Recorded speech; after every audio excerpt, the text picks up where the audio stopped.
खुलुमबाय स्टुडियाव आं उदांस्रि मोसाहारि। जयपुर BCRCआ रुफाथि मायथाइ फोरबो फालिदों। सनितपुर जिल्ला सा दिखियाजुलि ओनसोलनि सिङाव थानाय जयपुर BCRCआ रुफाथि मायथाइ फोरबो फालिदों। सनितपुर जिल्लानि दिखियाजुलि ओनसोलनि सिङाव थानाय जयपुर गामिनि चार्चआव जयपुर BCRCआ रुफाथि मायथाइ फोरबोखौ 22 आरो 23 मार्च खालारखालि सानैनि हाबाफारिजों गाजा गोमजायै फालिदों। बेनिनो दिनै फुंबिलि समाव फुंबिलिनि आरज, फिरफिला बिरहोनाय, अन्थाइ खाम्फा बेखेवनाय बायदि हाबाफारिफोरखौ मावफुंनाय जायो। फुंबिलियाव गाहाय फिरफिलाखौ बिरहोयो अल इन्डिया बड' ख्रिस्टियान रिभाइभेल चार्च एस'सिएशननि आफादगिरि रेभारन जुनास मोसाहारि बिथाङा आरो फिरफिला बिरहोनायनि सोमोन्दै गुवारै फोरमायनानै होयो बिथां रेभारन जुनास मोसाहारि बिथाङा आरो गोसोखां अन्थाइ खाम्फाखौ बेखेवनानै होयो मिडल बड' ख्रिस्टियान रिभाइभेल चार्च साब काउन्सिलनि आफादगिरि प्रभात दैमारि बिथाङा। फोरबोआ बाख्नाय जाथों।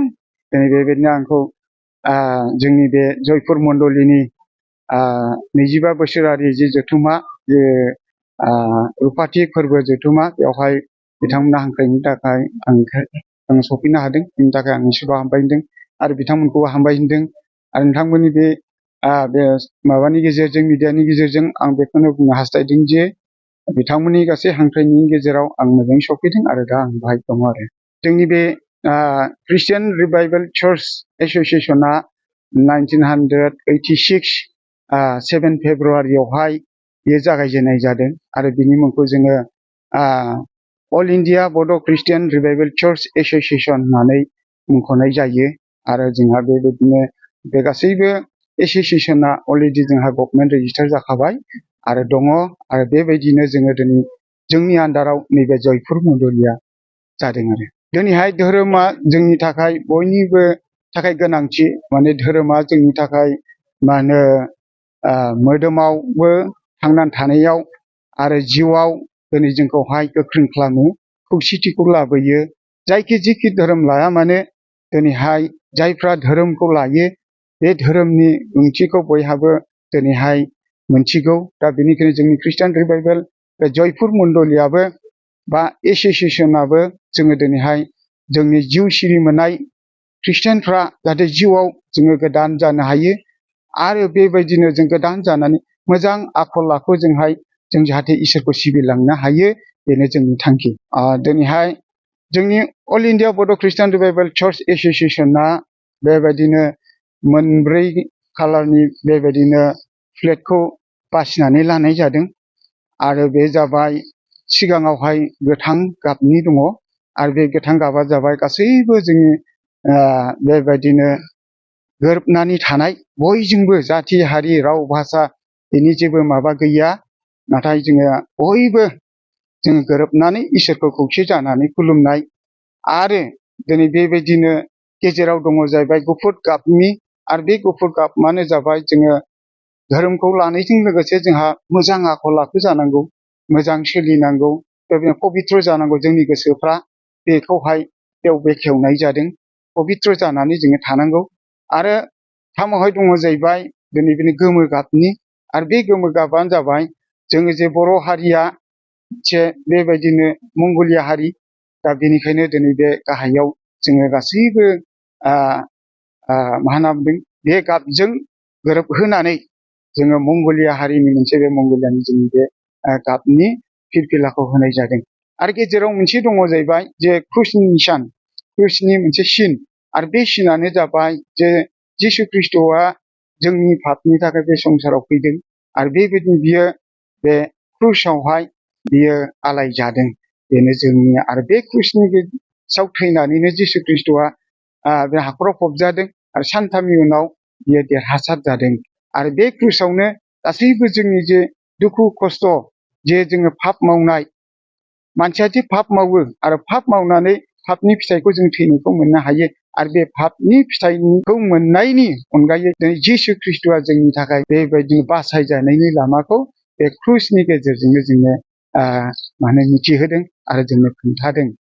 गिबियावनो आङो बरायनानै लाग्रोनो सानो बे बड'लेण्ड रादाब फोसावगिरि आरो लोगोसे बे रादाबनि गेजेरजों नायगिरि गासै बिथांमोनखौबो आङो बरायनानै लाग्रोयो जे जोंनि बे जयपुर गामिया 2000 सनावनो जोङो बे जयपुर गामिखौ जोङो मोननो हादों आरो 2000 सननिफ्रायनो जोङो बेबायदिनो बे जयपुर गामियावनो गंसे रिभाइभेल गिर्जा बेबायदि जोङो गायसननानै लानो हानाय बा जोङो मोननो हादों। दा बे समनिफ्रायनो दिनै इसोरा जोंखौ मोजाङै लाखिनायलाय जोङो बे जयपुर रिभाइभेल गिर्जायावनो थानानै गोबांथार बेबायदि गोजोननाय आरो सान्तिखौ जों मोननो हादों। आरो लोगोसे 2000 सननिफ्रायनो गोबां जेंना जेंसिनि गेजेरजों गोबां बे दुखु दाहानि गेजेरजों गोबां बिदि जों सैसोनानै दिनैहाय जों सोरखिबोनायजों लोगोसे दिनै जोङो 25 बोसोर रुफाथि मायथाइ फोरबोखौ दिनै फालिनो जोङो मोनबाय। बेनिखायनो बे देरहासारनायनि सानखौ इसोरा जोंनि थाखाय लाबोबाय। बेनिखायनो दिनै जोङो गोबांथार जोङो रंजानायजों गोजोननायजों खुसिजों जोङो दिनैनि बे देरहासारनाय 25 बोसोरारि सानखौ जोङो गोथार हिसाबै जोङो दिनैहाय बेखौनो मानियो। गोजोनथोंसै। हाबाफारियाव आलासि महरै जों गोबां आलासिखौ हांख्रायदों जे गिबियाव जोंनि बे सिलभार जुबलि प्रग्रामनि थाखाय जोङो आलासि महरा हांख्रायनाया जाहैबाय गुवाहाटीनिफ्राय जोङो आलासि गाहाय हिसाबै जोङो मोननो हादों आरो लोगोसे बङाइगावनिफ्रायबो जोङो आलासि महरै जों मोननो हादों आरो लोगोसे जोंनि बे खाथि खालायाव गोबां मण्डलिफोरनि गोबां दैदेनगिरिफोरखौ जोङो दिनैहाय आलासि महरै जोङो हांख्रायदों। जोङो हांख्रायनाय बादि गोबां आलासिफ्रानो फैनानै दिनैहाय जोंनि बे 25 बोसोरिया सिलभार जुबलि प्रग्रामावहाय गोबांथार फैनानै बाहागो लाफैदों आरो बे प्रग्रामखौ मेहेरगोनां खालामफैदों। आं गिबियावनो जोंनि बासायग्रा फरायसायाव हामबाय होदों। नैथियाव जोंजों लोगोसे थानाय बिथां AIBCRC आफादगिरि रेभारेन्ड सार, लोगोसे जोंनि लकेल मण्डलिनि पास्टर सार, आं बिथांमोनखौ हामबाय होदों। थामथियाव हामबाय होदों मिडिया पार्सन, नोंथांमोनखौ बेबायदि मोजां सम बोथोरखौ लानानै नोंथांमोना बे सिलभार जुबलि फैनायखौ आं नोंथांमोनखौ हामबाय होदों। लोगोसे साफ्रोम बेयाव ज' जानाय साफ्रोमखौबो मण्डल साफ्रोमखौ हामबाय होदों।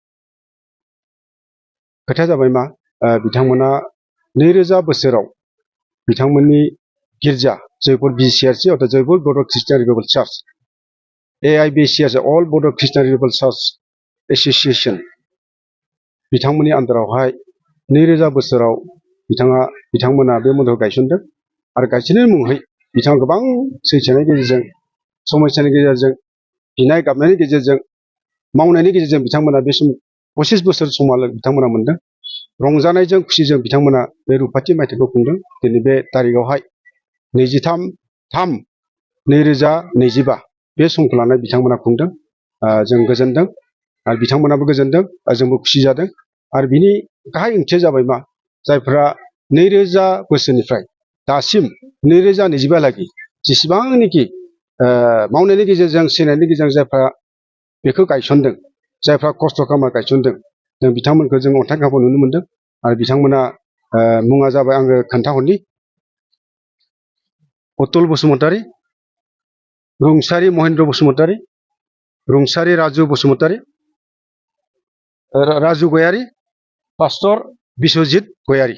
बिथांमोना दिनै गोबां खस्थ'नि गेजेरजों मावबोदों आरो बिथांमोना 25 बोसोर खांग्रांला खुरलायबाबो बिसोरनि खामानिखौ मावबोदों आरो मन्दिरखौ गायसनबोदों आरो बेसिम सफैदों। बेनिखायनो बिथांमोना दिनै बिथांमोननि नामखौ, बिथांमोननि मुंखौ जों गोसोखांनांगौ। उन जोलैफ्रावहाय बिथांमोननि गायसननायनि दारैहाय बे मण्डलिया, बे चार्चआ देरलांबावनांगौ। बिथांमोनखौ गोसोखां हिसाबै बे अन्थाइ खाम्फायावहाय लिरनाय जादों। आरो बे अन्थाइ खाम्फानि गोसोखां जिथु सिम्बल बा गोसोखां सिम्बलखौ जों नुनो मोनदों।